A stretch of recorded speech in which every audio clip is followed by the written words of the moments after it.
уруксат эмес, өзүбүздүн Hicap ruhsat mesela Müslüman çıkmıyor. хиджапка да уруксат эмес, оронгонго да уруксат эмес. Бизде өзүбүздө устав бар. Мен азыр сабагым бар, бош болгондо мен уставды ошол эрежелерди мектептин гимназиянын талаптары силерге көрсөтөм. Ben mektepten girem.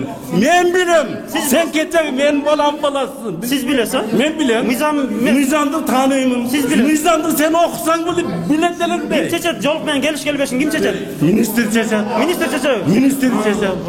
Buraya takrar uzadı bizde. Ne diyorsun? Kamilem ki. Siz kimsiniz? Kamilem ki. Siz kimsiniz? Ne muhacir? Sen kim? Koyarım.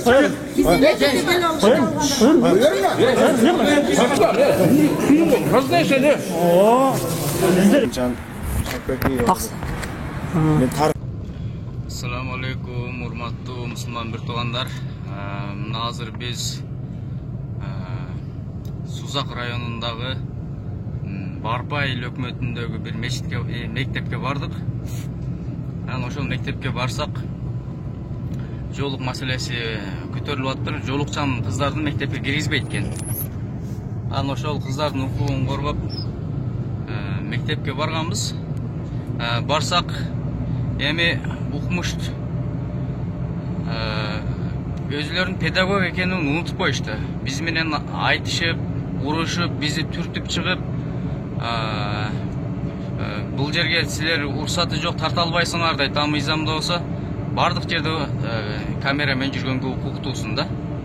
Булар болсо жок, биздин жерге келип, биздин мектепке келгенде тарта албайсың дейт. Булар өзүнчө бир мамлекетке окшош экен. Булардын мектебине киргенде тартпаш керек экен, башка мектеп барганда тартыш керек экен. Анан эң негизгиси ал эмес, негизгиси бул эжеке агайлар өтө тажал калк экен. Бул мектептин эжеке агайлары неме дейт? Жолук менен келгенге уруксат жок дейт.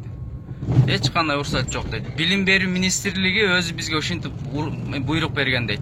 Анан районо да ушинтип буйрук берген дейт. Анан районуга келдик. Районуга келип айтсак, районо жок, бизде андай буйрук жок, биз анткен жокпуз деп жанын жеди да кыскасы. Анан бир баса айтып коеюн. Алар бизди түртүп, урушуп, кубалап, как будто эмеге бир кылмышкер келип алгандай бизге атака кылышты да буларчы, жулмалашып. Анан видеосун да чыгарабыз буюрса. Анан бир агайы ичип алыптыр.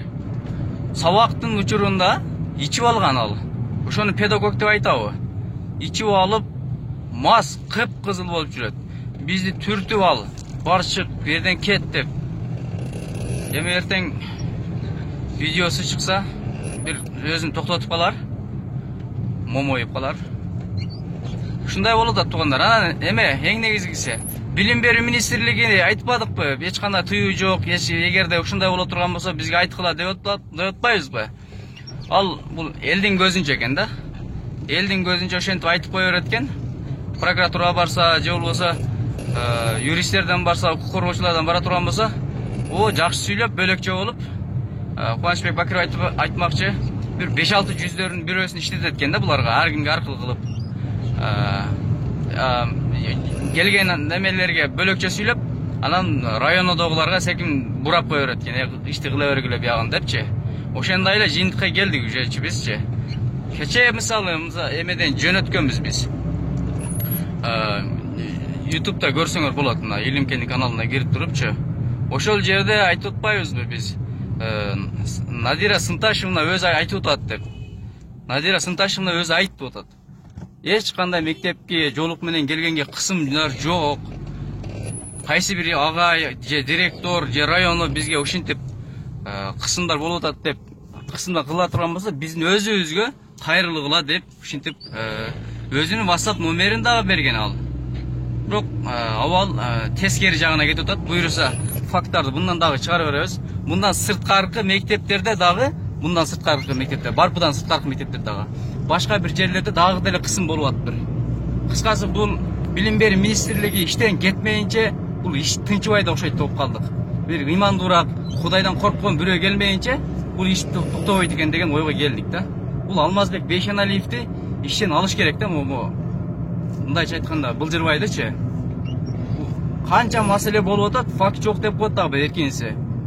Көрүп эле турат, бирок барсаң бөлөкчө сүйлөп тура берет экен. Ошон үчүн мусулман бир туугандар видеону бөлүшүп, комментарий калтырып, мына Алмазбек Бейшеналиев боюнча да комментарий калтырып койгулачы. Не деген оюңар бар өзүңөрдүн. Ассаламу алейкум рахматуллахи ва баракатух.